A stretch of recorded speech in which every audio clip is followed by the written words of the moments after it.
Isn't this a beautiful day today? In the Hall of Arts, appreciating the masterpieces made by different artists nationwide.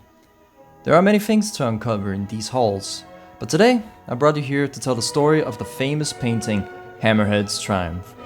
It is a key moment which would not only be a turning point for the battle, but also a career starter for the young officer Emmanuel.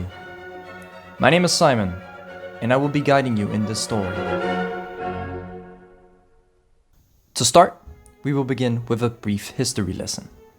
Welcome to Norterra and the known world, home to many kingdoms of men, elves, dwarves, and other creatures, with many regions such as Norterra, Orienterra, and Centerra, with the many oceans surrounding the lands and the many islands in the south. In this world, we have the nation of Shankaldur, also known as the Dual Monarchy. A rather unique nation. What sets it apart is that it's a kingdom of men and dwarves. Living in the mountainous, cold, and unforgiving terrain, long ago humans and dwarves merged out of necessity, and now they thrive together. One thing that got them into the position of success is the massive amount of natural ores from the mountains, a seemingly never-ending amount, which for many years they've been selling it to the rest of the world and getting a massive income out of it. If a nation wants to get the best of the best ores in the world, such as iron, silver, gold, and diamonds, just to name a few, then they better have a good policy with the dual monarchy. But not everything is as good as it seems. The nation faces many challenges, such as mainly relying on import for food due to its growing population, the harsh weathers, and the dangerous mountain passes. But one big problem they have always faced is the devilish mountain goblins living further north. Foul beasts. They are not a nation nor loyal to a flag, but rather behaving like a group of bandits, pillaging and killing everything in their path. They cannot be reasoned with. Even with multiple failed attempts, they only know survival and blood. Usually they stay up in the north, surviving. But sometimes they venture south and raid everything they see, leaving no survivors.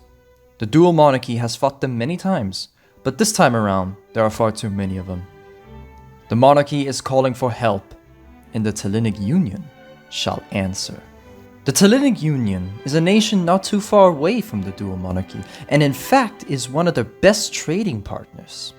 The Union is a nation formed by many smaller duchies under one flag.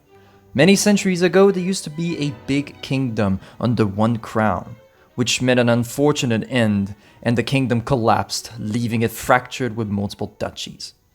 But in the last century, they've been rebuilding, this time as a union as to not return to the old ways of monarchy. They fought many wars and reclaimed almost all the land which used to be the kingdom. The Union has also amassed one of the world's strongest, if not strongest, fleet, giving them full control of the waters near their borders. These successes could not have been achieved without the natural ores of the dual monarchy. Hence, to further their friendship and to show their gratitude, the Hellenic Union shall help them with the goblin threat. The Union sent them a mountain expeditionary force of around 10,000 men, of which a certain officer by the name of Emmanuel will partake in this expedition.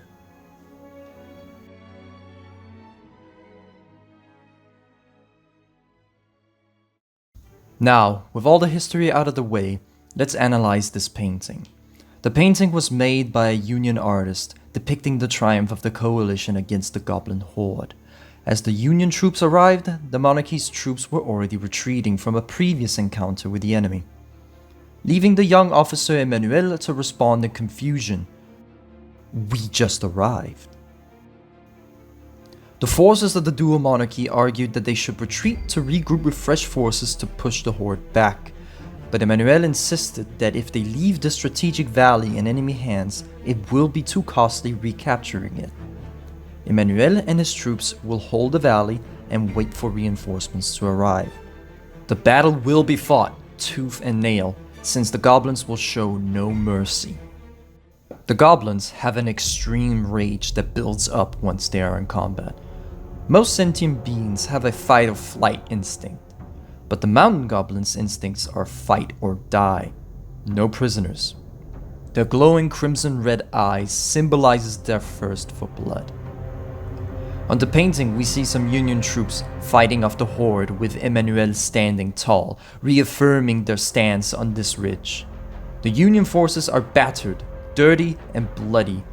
One can only imagine how long they must have been fighting there, waiting for reinforcements. One man is even using a Shankaldurian pike as a desperate weapon. It being covered in blood along with his uniform only showcases the brutal fighting that partook. Another soldier is using his matchlock musket and firing upon the horde. Although he is dirty, the lack of blood on his uniform can only signify that he hasn't been fighting the goblins up close, but rather keeping his distance at all cost. Emmanuel, the officer leading this particular unit, is broken by the circumstances of battle. He has a big gaping wound on his chest, which tore right through his winter jacket and bleeding from a head injury. But even with the injuries, he stands firm with his men. Staying till the very end, his bloody sword shows his contribution in battle. Right behind the Union forces do the reinforcements finally arrive to push back the enemy. Unlike the Union troops, they are clean and ready for battle. While one has been fighting for hours, the other just arrived.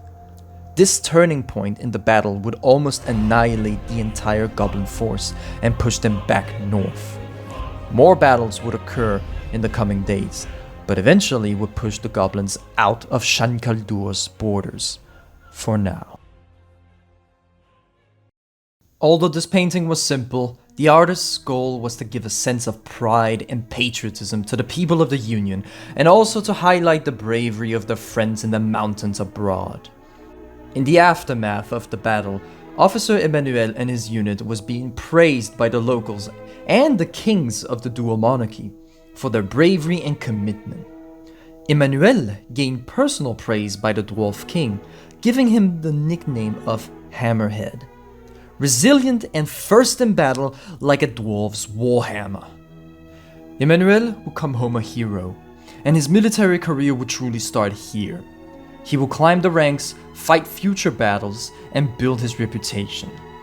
But wherever he went, he kept the nickname the Hammerhead.